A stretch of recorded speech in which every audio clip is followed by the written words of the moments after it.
Hello and welcome to CineQuest Video. Today we're going to be talking about a new Troma Entertainment, possibly classic film, Shakespeare Shitstorm.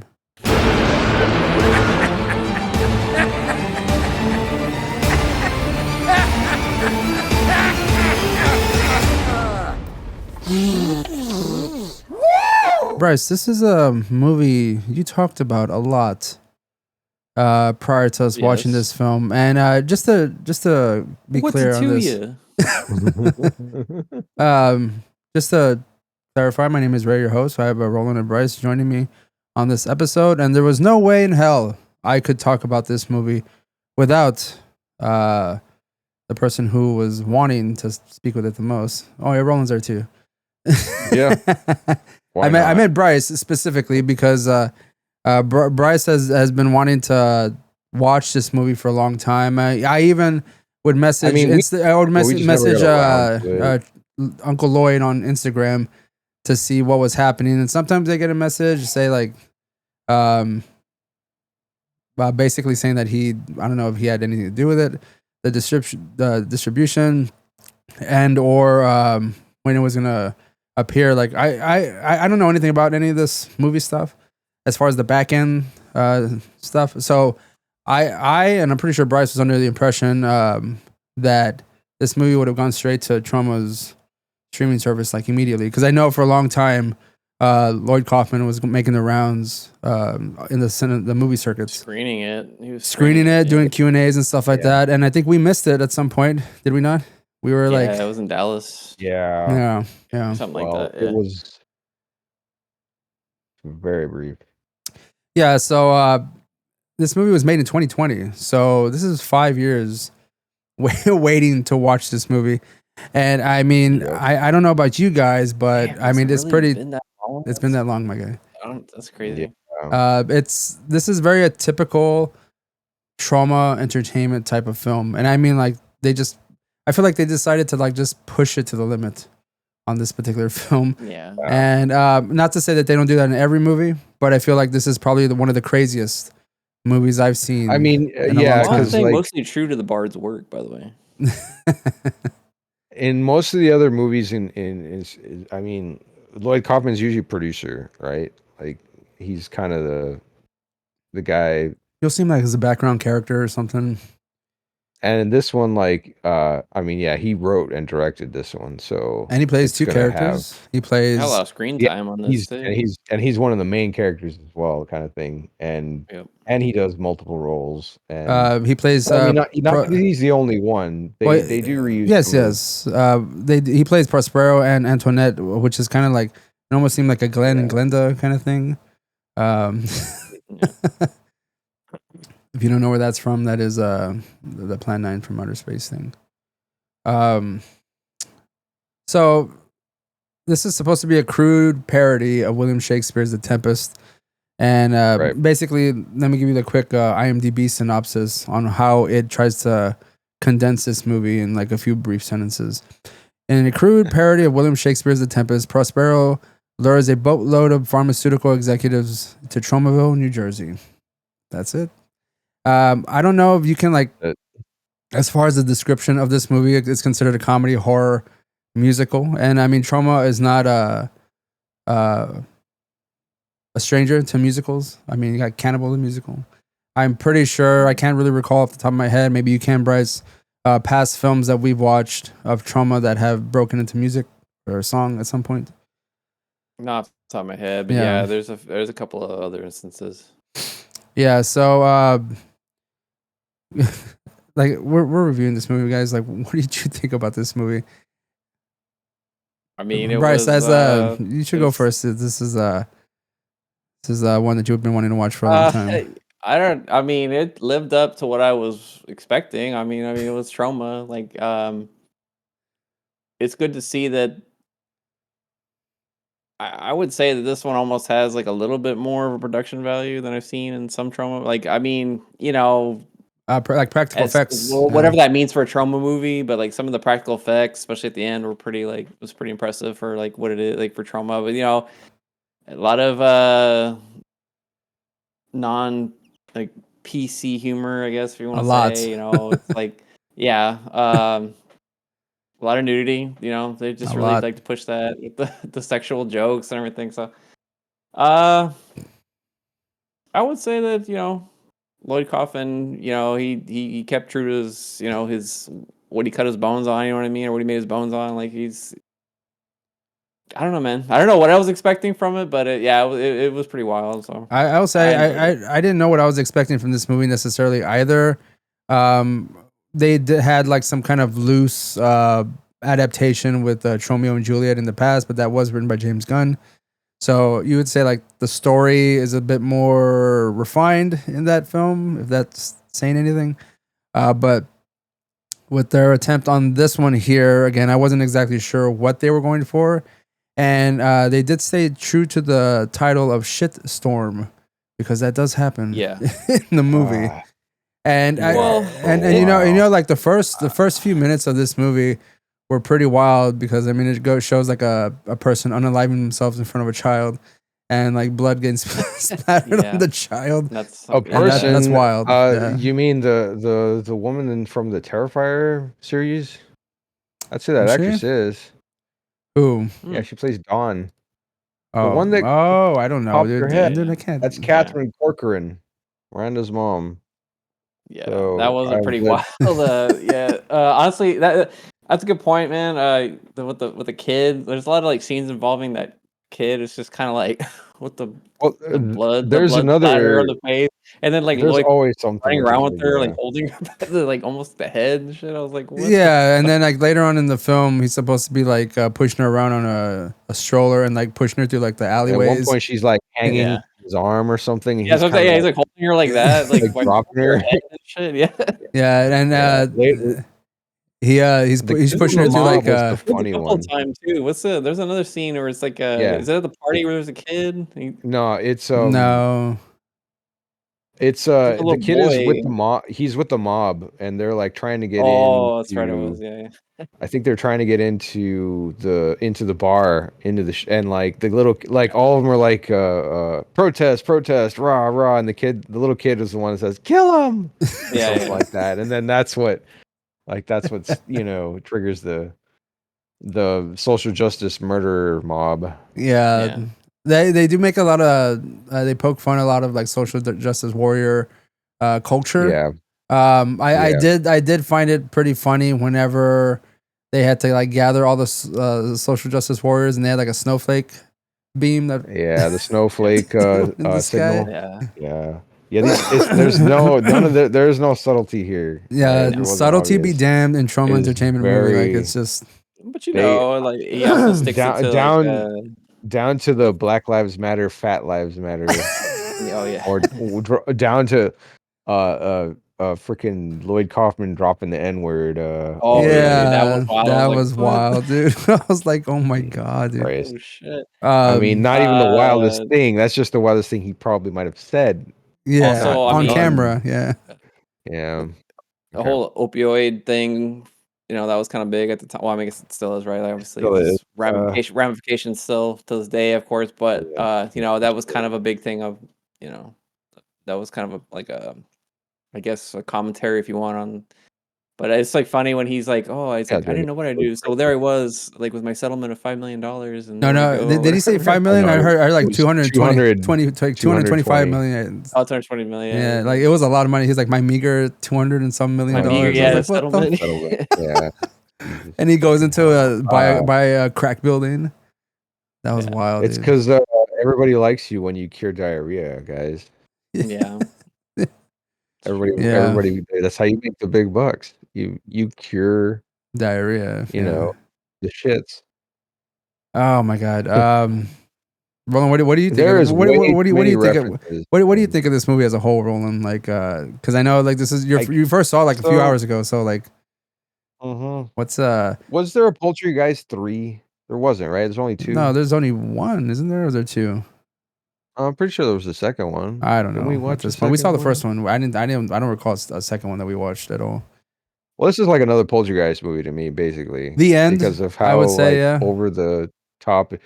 But like he makes so many references to things. I feel like I did enjoy this. Don't get me wrong.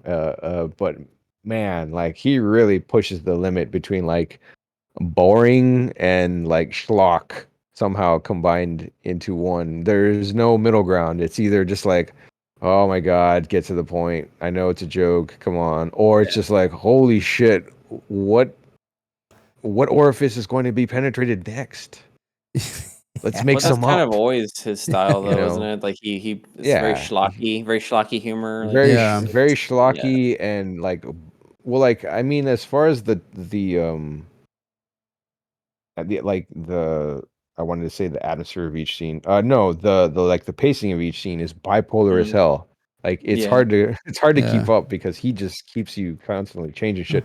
I mean, from the musicals again to like the Evil Dead references to what I would assume is possibly a reference to Society. Yeah, or something. the ending. Good point. That is easily the like. Or I was like, okay, this has to be to possibly, I don't know, would it be like a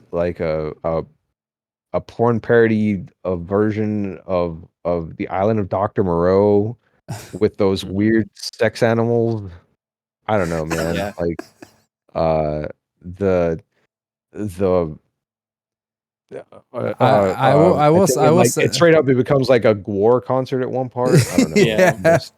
I will say, man, like even though like I should expect everything whenever I'm watching one of these films, like nothing's off limits, right? They really will push it as far as they can. Completely as irreverent as you can expect from this. I was still surprised at where they went, especially like with the whole like the penis thing, like those are like a giant penis and just starts squirting. Which one? Well, that one, the big one, not the cock guy. Yeah, like with the guy's head like turned into one, and then he was just like squirting. Yeah, did you see at one point where like the giant? Oh, and also this was sponsored by Bad Dragon. If you guys didn't know that. Oh, hilarious. Yeah, I saw them in the credits. I saw them in the credits, and I was like, "Okay, that's where where they got the money for all these sex toys." Yeah, man. So at one point in the Society scene, like one of the giant dildos is going at the guy that's sitting there, and like there's the thing is like he's got like his ass like turned forward, so like you see that his asshole. Yeah. And it's like there's a hand in there, and it's going no. It's like sticking out, and it's going no. Like as the giant, and it's like what the fuck, dude. That was like front row center. I think the other, like all the rest of everything, the other vagina person next to him. Yeah, the other thing also was whenever that Zach Amico guy gets like penetrated by the chicken cock. The chicken, just like. Did you guys see his homage? His homage to Guardians of the Galaxy, back with so they had a raccoon as one of the animals. Yeah. It had red tits. Yeah. The name of the raccoon was Rack-It. Oh my god! I didn't catch that at all. Yeah. Then like next to him was like the armadillo or something. I forget the others, but yeah, that one I saw and I was like. Beaver. No way. Yeah, beaver. Yeah, beaver with a giant beaver. Like I was actually I watched this like in 2 parts today because this is my rewatch because at some point I was watching it like a couple weeks, I think like 2 months ago, and I only saw up to like a good portion, so I like rewatched the whole thing again. So I saw half of it, and the second half watching it in my living room and stuff. I was just like hoping no one walked in to like see like all the wild ass shit I was looking at. I was like, I watch weird shit a lot. But strolls in, he takes one look at you, and he's just like slowly, like, Dad, you've disappointed me. He walks in right when you see the dick coming out of the back of the head, just the back of the head. Yeah. Dude, right that's before wild. it busts. Yeah, dude. And I like it at the end as well too, when it stops and then like it just starts again. More, yeah. Dude, that's wild. Damn, that's so wild. So to me, I'm trying to think of it, but like this is like schlock sensation overload. Out of all the stuff that we've watched from him, I think, but like through all this craziness and like the schlock that he's putting us through, like there is like a somewhat of a message in there as well. Whenever it comes to like, I mean, the farmers got like a one-liner for this whole movie thing, right? Big Pharma bad. Yeah, kind of that and like even with the social justice warrior, what is he like? He says that you all need to have like perspective, because you all get like triggered and all that that stuff. Perspective and everybody knows social justice warrior can't survive perspective, and all like, oh, I did like that because it was so stupid. I was waiting for some shit like that. Just yeah, but like and then, that guy was Zach and from the class of Nukem High, right? So I forget if that was the main dude or one of the buddies. Do you guys remember Zach Amico? I'm not sure. Yeah, Man. he's Zach in the Oh, dude, class of Nukem I High have no movies. idea, dude. I have no clue So I was whatsoever. trying to remember because like I didn't see a good. Anyway, it's fine. But it was How him and how loose or how truthful, Bryce? I'm gonna probably go to you because I would assume you might know this a little bit more. I'm not a huge Shakespeare person, but like as far as it like kind of like parodying the Tempest, like how kind of like on par was it? Like I guess like obviously it's not gonna be like exact, but like how closely was it related to it? It's pretty. I mean, pretty faithful, more or less. Like, Prospero. They keep the names more or less like the same. I was trying to figure out who Caliban was going to be. I thought it was kind of messed up. They made the they made the black lady the Caliban. Yeah, who like, herself is like a huge scream queen indie film actress. Yeah, because well, in the original of the play or whatever you want to call it, it's like it's Caliban's like a monster on the island, and it's Prospero's like this wizard that was cast out by the king, which is funny because that's what he was. He was like this guy who made drugs or whatever, pharmaceuticals. He gets cast out. He wants revenge on the king.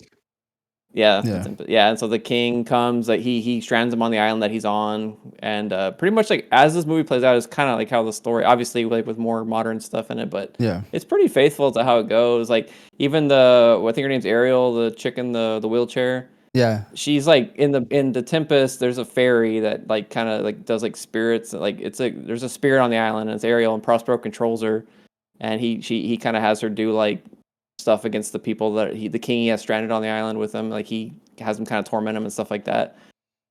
But he does release her at the end because they do end up making up. But the king brings him back to the king brings him back to his kingdom and all that because the son and the daughter like get together. It's the pretty much same premise line. It's just funny how they did it though. Like she starts to walk again and shit. And she can see now. She's not not really blind sure anymore. I'm not really sure about the blindness though. Like what that had to do. I don't remember there being. I think that was just a reference to Toxie. Oh, gotcha. Oh, yeah. Because like she did the same blind girl joke where she had like 30 of those canes in her room. That's right, dude. I forgot about that. Like the second I saw her, I was like, okay, this is not there's nothing in this about the in the Tempest. Like this has to be a fucking Lloyd Kaufman special. It's funny because in the Tempest, there's two fools, which is the social justice warriors, and they actually end up teaming up with Caliban to try to take over Prospero. So I thought that was cool. They actually even put that in there. I was like, oh, it was like pretty true to the play, like just like in a Lloyd Kaufman way. So like I gotta say that was pretty impressive. So Lloyd Kaufman way, so with lots of of course. But hey, man, you know what? It's funny because even makes mention of that in the movie. Shakespeare comes out and they're like, "This is cross," and he's like, "What are you talking about? This is the greatest adaptation of all time." Because he was a perverse piece of shit, dude. I mean, fucking Shakespeare loved. He probably would have loved all this shit. Honestly, yeah, dude. Are you kidding me? He had like a dirty sense of humor, just like the rest of us. Oh, big time. It was funny that they brought up Francis Bacon because like I wrote all his plays. Because I don't know if you know about that, right? Like, yeah. That was really funny, dude. So what you're basically saying is that like even though like this may be like a lowbrow humor kind of crass type of film, like it still holds somewhat true and of an adaptation to like an actual classic work of literature. Yeah, pretty much. So like I mean that's more than what I think like some like adaptations try to do as well, like because I mean Lloyd Kaufman's like just throwing his entire personas, I guess, into this movie when it comes to like the jokes, it's very offensive, very gratuitous nudity, gratuitous sex, gratuitous violence, gratuitous gore, like everything's just over the top, but yet it's still like has the subtle faithfulness of a literature classic in there, which is crazy because like you wouldn't expect that from something like this specifically, especially with the fact that there's like a whole whale shitstorming on people, and that's like the first like couple minutes of the movie, like the first 10 minutes. It's the beauty of the fecal bloom. That's right. Have some respect, have some appreciation, right? You know what's funny too is like well, they would borrow lines from other Shakespeare plays. Yeah, they did. Well, didn't they do that? And didn't they would try to make their own rhymes sometimes. Didn't he borrow like? Didn't he borrow like the line from like A Tale of Two Cities also? He was like, "It's the best of times, it's the worst of times." There was a part in there where like Lloyd Kaufman finishes a line, the guy next to him was like, "That was the worst couplet I have ever heard," and he's like, "I quit" or something like that, and Lloyd Kaufman's like, "You're fired." Yeah. They would go in and out of rhymes sometimes. Like sometimes they wouldn't do it, and then it was just funny. Especially at the end when they had the big party. Like, since this is like more of a faithful adaptation of The Tempest, with Lloyd Kaufman's own characterization in it. Overall, guys, would you would you recommend this to kind of like the normal film goer? It's a little rough. I would say like it's hard to recommend something like this because I couldn't. You really have to. Yeah, you would really have to kind of. I feel like you would have to like be real close with the person and know their particular humor and or film. Most people are gonna they're gonna see these jokes and they're gonna see them as like just as superficial as they're trying too hard. Yeah, like when they're trying too hard. When it's actually like the opposite, like they're not trying at all, and that's kind of the point. It's supposed to be dumb. And I think if you're just looking at the surface level of these jokes, and like you may take them as like just complete taking on the fucking snowflake social justice war, you might see them as like very offensive and like get triggered by them, but not understanding that there's some kind of like underlying message to all these types of things, and not necessarily because I mean Troma Entertainment, Lloyd Kaufman, I think is like almost like very like lefty kind of guy. He really is. He really is. Guy, you know, but he's not like opposed to like making fun of that side. Even though he is part of that side, you know. I mean, I'm pretty sure he's like a member of PETA, but he still shits on like all the stuff that they do. Yeah, because they're fucking ridiculous. Yeah, well, I mean, you don't even have to look at too far back when Trump was elected president. He was already on his Instagram. He was already like vehemently against all that shit, like the whole administration, current administration. So yeah, he's actually there's a Trump cameo in this movie for the lovers. Oh yeah, right. I forgot about this. Yeah. So yeah, but I think he's just not above calling out shit on either side though. Like honestly, like he kind of But can we? I don't know if you want to talk about it, but can we talk about the end scene where he's like the ultimate transition or whatever? Yeah, the ultimate. Let's bring that up. Right. Where he was trying to trigger. When it backfired, he was trying to trigger all of them. Yeah, and they were like, "Wow, you're so brave! Yeah. You're so brave!" Yeah. And then he pretty much becomes like an icon. You know what's so funny though, man? She's like, I knew it was like the cock of a black man. And he's like, and then he kept saying like, and then the arm of so I was like, God damn, dude, like, of a black man. Yeah, I was like, he's gonna go down the line, and it's gonna be black man, black man, black man. Yeah, like this fucking dude. He said he was like the brain of a Jew, and he takes off the yarmulke, and it's like you see like the brain on top. Yeah, yeah. He says that the ass of a Latina. Turns around, he has a huge ass. Takes it. And then he after he has the the dong of the black man, he still needs a dwarf's hand so he can help him to do his business. And he goes like what do you say, like the shoulders of a German shepherd, the hair of a German shepherd. Shepherd, yeah. Got the hair on. I was telling Ray the one earlier, the skin and bank account of a Caucasian. Yeah, the credit score. The credit score and the skin tone of Caucasian. And some guy was like, "Oh, that's gonna come in handy." That's pretty good. Yeah. This is stupid.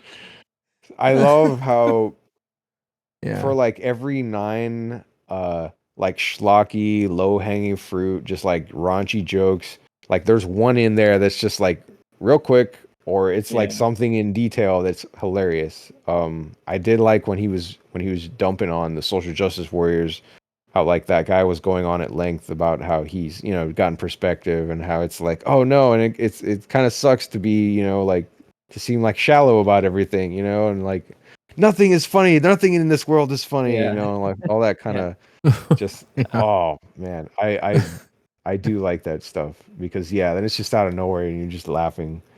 Let's just I just reiterate. I don't know if we talked about it earlier or we talked about it off camera. Some of the cameos that are in this movie. One, I don't know if you all know this person. I am aware of this person. His name is Ming Chen. He was he came out on Comic Book Men, that Kevin Smith TV show, and he was also Kevin Smith's producer for his Smodcast. But he's the guy that got the breasts first. He was the comic book man in the Jane Silent Bob book. Oh, he got the first pair of tits. Yeah, that was him. Yeah, that's what I thought. I was it's funny because when I was watching it, I was like, is that Ming Chen? I'm like, got all excited and stuff. But yeah, and then Bryce, you had mentioned Marcus Parks, and then I was trying to like keep an eye out for him, and then I realized whenever the band started playing, I saw him immediately playing the drums. And then I also saw Holden McNeely singing, and I was like, "Oh, this has got to be the Cowmen, like the band he always talks about."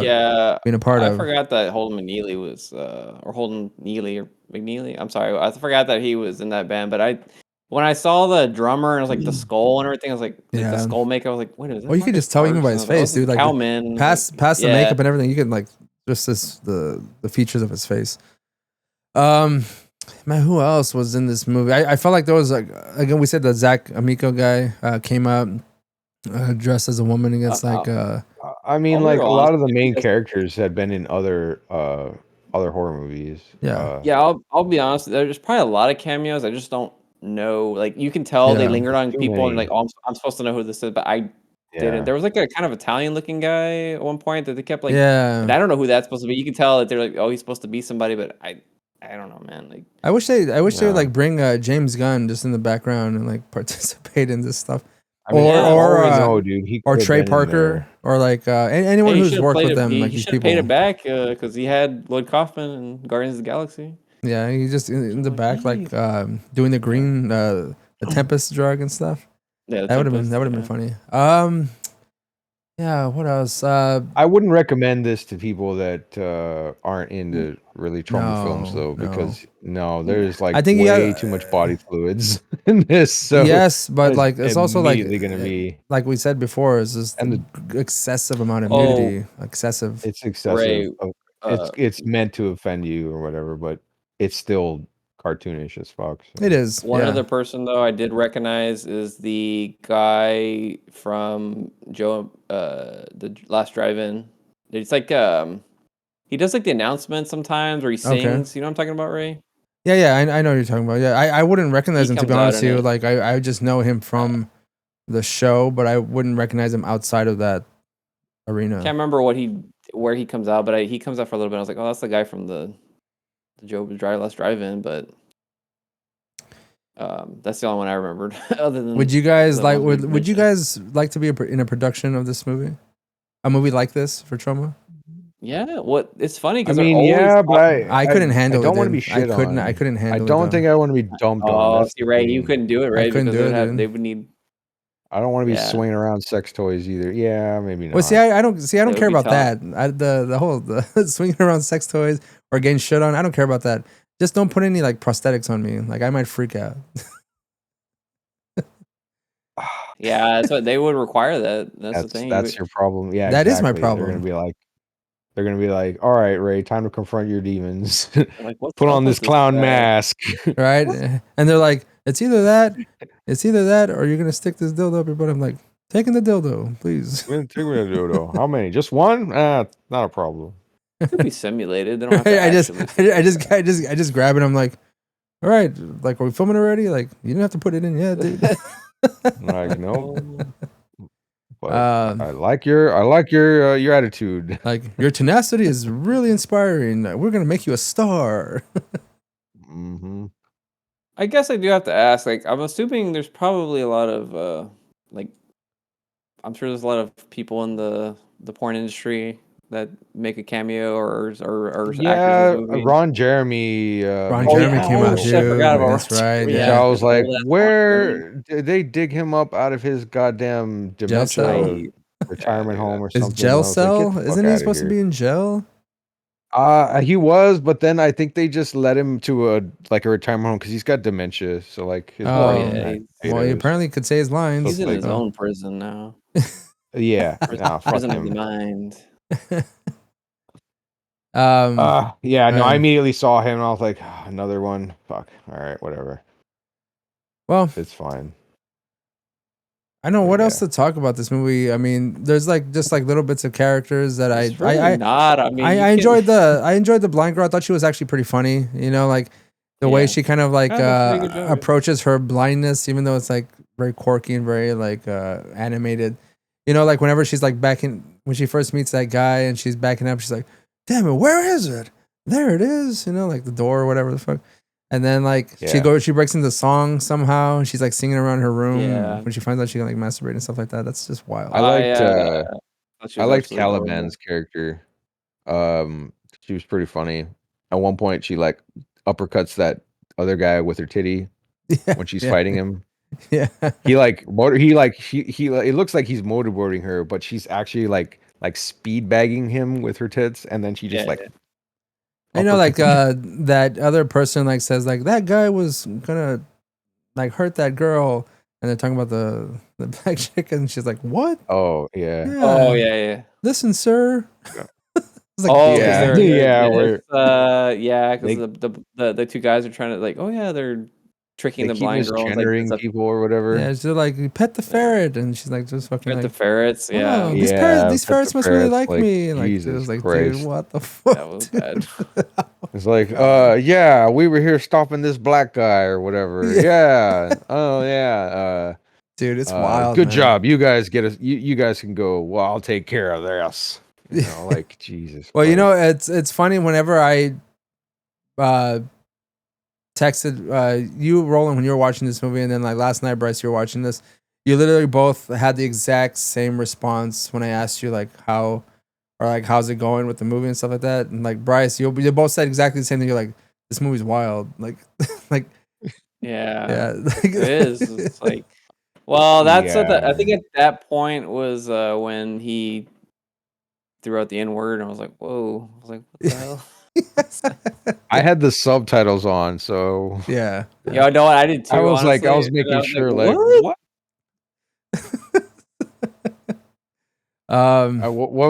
What was it when Caliban was saying it? Like the social justice people were like, that's technically your word because we can't hear it. Yeah, right. But it's not your right, or it's not our it's not our word to hear. Yeah, right. Get it out. Like, oh man, it was so funny. Oh god, it's so stupid. You know, the one other scene that I just found pretty funny, even though it's very subtle. It's when the Zach and Miko, like he's like typing. He's like, "That's why I'm happy to live as a woman with like HPV," and he's like typing like article and stuff. God. And then he sees the social justice like little light, and then his fucking face is like, and then he just scarfs down the chicken. I was like, dude, stop, bro! Like this is wild, man. Like, he's walking around with the fried chicken bucket. Yeah. Yeah, and of course, what happens to him, like I said, like I really can't show too many clips of this movie, or in this little like review that we're doing here. Like if I could do like a pretty like tame version of like certain scenes, but like I would say about like 80-85% of this movie there's either like the violence, the nudity, or just like really gross shit, like body fluids everywhere. Like I always think whenever we saw Poltergeist at the end of that, because especially since I knew some of the production information about it, like they shot that movie in like an abandoned like McDonald's or something in a like terrible part of town. So like that wasn't exactly the most sanitary area. that they were filming on. So whenever I see them like release fluids and everyone's wet and everyone's covered in all this other kind of shit, I was like, that film set must stink to fucking high heaven. Like I can't even. I couldn't even fathom. Lloyd Kaufman referenced that when he was talking about how Jersey was rough to him. He's like, "Oh, Jersey sucks. Yeah, it's been rough to me." Like I thought he was talking about when he did it, because like he that filmed one. Oh. Dude, like I just assume that every Troma set stinks. Like I just always assume it stinks really bad. They don't spend money on soap. Yeah. Yeah. No. And then I can only imagine like because and they said like even like during the Poltergeist, people weren't taking a bath. I don't know what was happening in this movie. Like if they had to sit there for a long time with all that shit on with them. all these prosthetics, and dude, then like they absolutely were swimming take in their own. Take it in the small space. Oh my god! Yeah, and these were some heavy prosthetics too. So it probably smelled like ball sack and rotten ass. Oh, that is oh my god. See, like that's what I'm saying. Like I don't think I could be, even though I would want to, like I couldn't be on this set because I'd be like puking like every 5 minutes or something. Yeah. Because there's just no way. Even with like the scene with like Zach, I was just looking at the whole Zach and Miko chicken penis thing, like, and it kind of goes to him. I was just like, oh, if that thing is in his mouth, dude. Like I was just like, oh my god, dude. Even though it could have been, it's fake, and like you see the back like going out, like in and out, and then like squirting everywhere, and then like I'm just like, if that's really him and that thing's on top of his face, I would lose my shit. Like I could not do it. There's no way. Like I could not fucking do it. Sorry, you said that sex scene, and I was thinking of the Hakuna Matata sex scene, which already. Off. Well, I think everyone could participate in that. There's too many to keep track of. All right. So that Hakuna Matata thing was pretty funny. And what was that? Yeah, like they're kind of like swinging, like on they're swinging, like swinging. They were harmonizing at one point. Swinging 69, like. They were like doing the seesaw thing. Yeah, they were harmonizing. And it makes note of that also in the subtitle. Yeah. Yeah. All right. I don't think there's much else to say about this movie, guys. It is a wild film. It's a wild film. If you want to be offended, awesome. You're gonna, If you, I would say like if you're okay with like very offensive non-PC, jokes, again, gratuitous nudity, gratuitous sex scenes, gratuitous violence, gore, excessive amount of like fake penises everywhere, squirting some stuff. The dongs are fake, but they're all fake, yeah. Well, and there's a lot of shit in this movie. There's a lot of like fake shit in this movie, and like a lot. I mean, it's in the title. It's in the title. So like a lot. If the title itself doesn't turn you off, then definitely check out this movie. I think it's a fun movie. But I mean, hashtag Shakespeare's shitstorm. Not exactly the one that it's not something that's gonna like draw in a crowd, you know. It would turn a lot of people off. Kids, don't watch this. Don't watch it with your parents. Don't watch it. Yeah, like you have to watch it with like some kind of like people that are like-minded type of cinema. Maybe you have some cool parents that would be into it. I don't know, but yeah, maybe if that's the kind of like films that I like to watch. Even if they are cool though, I probably still wouldn't watch it with them because it's like, this isn't like a feel good film to like put on with the. You're not sure you want to share this with. Yeah, just watch it. Just watch it yourself, man. That's. I mean, come on. Yeah, it'll be fine. All right. So again, this is probably one of the wildest movies I've seen this year so far, and it's a 5-year-old movie, which is crazy, and it's just barely coming out on. You want actually, if you do want to watch this movie, you do have to subscribe to Troma, the Troma app, or the Troma streaming service. I think it's this is not a promotion for them. Like obviously we're not sponsored by any of these people, but like just like them. It's $5, I believe, a month. And they got a 30-day free trial if you want to check it out. And like there's a lot of other like low grade horror films on that app. I mean, Cannibal the Musical's on there. Yeah. Yeah, it's but funny like how many movies that aren't Troma that are on there that you can like find on Tubi and shit. yeah, like there was like Amityville Clown House I saw. I did see that. I was curious I about knew. that. I'm pretty sure you would have been like, but your gonna fucking the ears next perked up. Troma.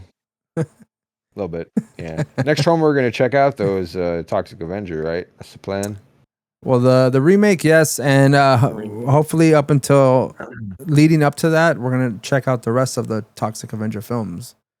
Because we did the first year of CineQuest, we did the first Toxic Avenger because we want to show our fandom to the most popular, I guess, IP that Troma has.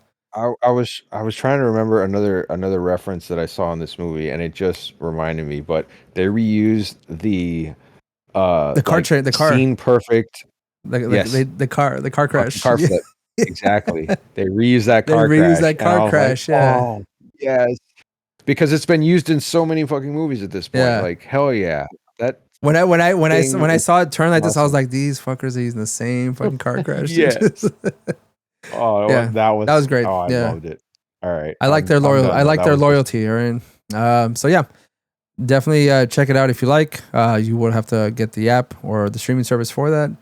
But it's a good time. It's easy. It's a good time. I mean, broaden your horizons into the schlockiness that is Troma Entertainment. And hashtag Shakespeares shitstorm. Like and subscribe. Let us know if you've seen this movie. Are you going to see this movie? Are you a fan of Troma Entertainment? Let us know below. And I'll put links to the other Troma related films that we did down below, like Slimed, Toxic Avenger, Poltergeist, Class of Nukem High. That's true. Sergeant Kabuki Man. Sergeant Kabuki Man. Yeah. What was the war one? Troma's War. That was great. War. That's a great one. Right. That's a fucking great movie. Let's see. Yeah. Surf Nazis Must Die. Surf Nazis Must Die. Redneck Zombies. Redneck Zombies. Frankenhooker one of them. Frankenhooker's not one of them. No. Oh, right. Okay. But we've done a few in like the many episodes that we've done talking about movies. So just let you know we are fans of this Lloyd Kaufman and his film stylings. And again, definitely check them out. Again, I'll link all those episodes down below. And Romeo and Juliet. Yeah. Can't believe I forgot that one. The most highly regarded one. The most highly regarded one. Yeah. The closest one to all of this. Like, oops. Yeah. Do you think he's going to do another Shakespeare movie? Seems to be a trend. No. He's getting pretty old, so I don't know. You think he'll do one, or is this? He's going to be 80 this year. To be honest with you, Bryce, I honestly think this might be his like magnum opus. This is his send. I was gonna say, like, I thought this was supposed to be. I thought this was supposed to be his magnum opus. Yeah, I don't know. Maybe he'll make another one. Right? How far can you go after this movie? Well, no, dude. I don't know if he doesn't. Man, Lloyd Kaufman is getting into. He's never gonna retire. Yeah. No, he's gonna die on set, my guy. If he's making a movie, he's gonna die on set or in the office. Like sending out a DVD to somebody, that's what's gonna happen. You know what? If he dies making a movie, if he's starring in the movie and he dies, he's going to probably have in his will that it gets put on film or some shit. Like, use my death.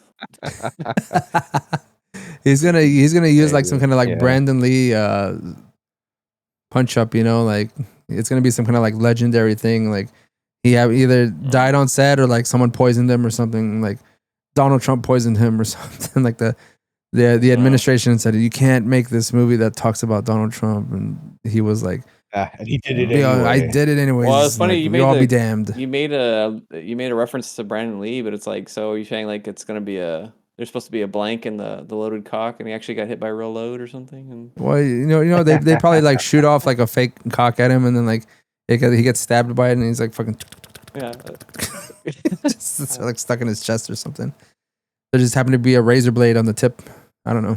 Oh, of course. Yeah. You never know. You never know with these kinds of movies what they're gonna do. An artery. Yeah, of course. Yeah. Or it's just gonna be like shot at him so hard that it's gonna like just break through his ribs, and his rib is gonna like puncture his heart, and then it said he's gonna fucking die. Anyways, thank you for watching. Comment below, like and subscribe. We appreciate you. We'll see you next time. Yep. See ya.